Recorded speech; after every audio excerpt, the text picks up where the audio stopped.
So, meron tayo ditong 50 inches. Home service tayo ngayon. Ayan.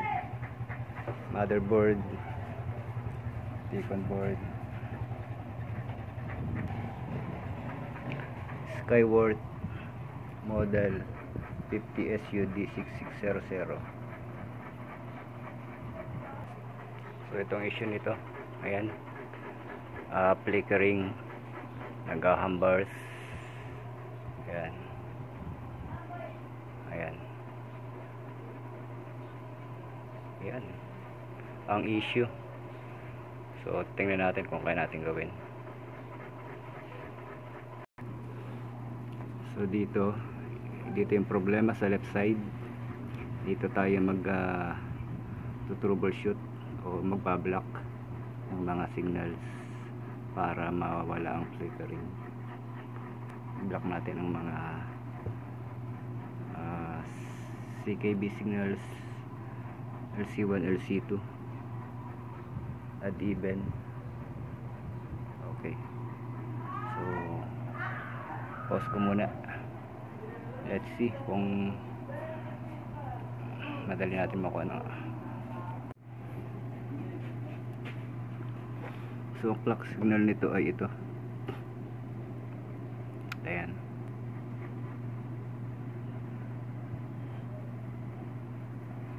LC1, LC2, CK clock hanggang 8, now 7.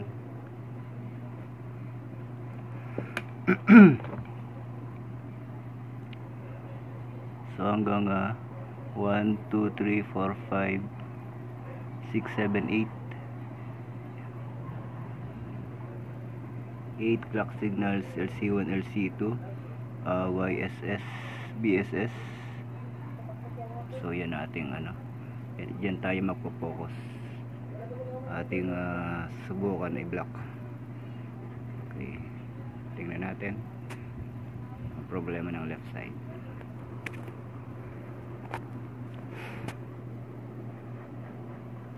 So yan, kitang kita sa mata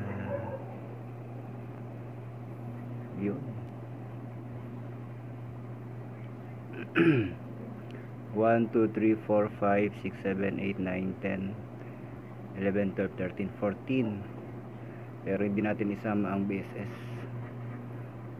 LC1, LC2 lang at saka clock 1 to 8. So 10 pins lang. 10 pins lang ang ating i-block. Ayan, ayan siya. Tingnan natin kung okay na.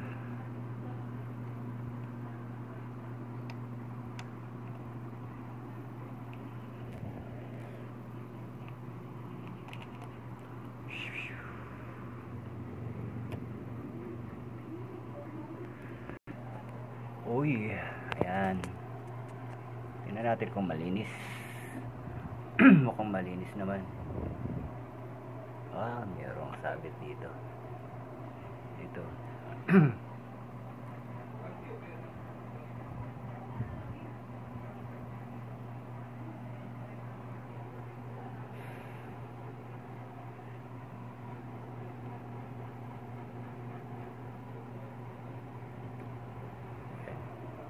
Shop mode. Uy, hindi malinis ng kabilang side. Ito malinis. So, ito natin. Ito impurity. May mga makakapal pa. So, ulit. So, ano siya? Ito po. Ay. Pagbalik na 1,000. Apo, sige. Kailan mo mabalik yan?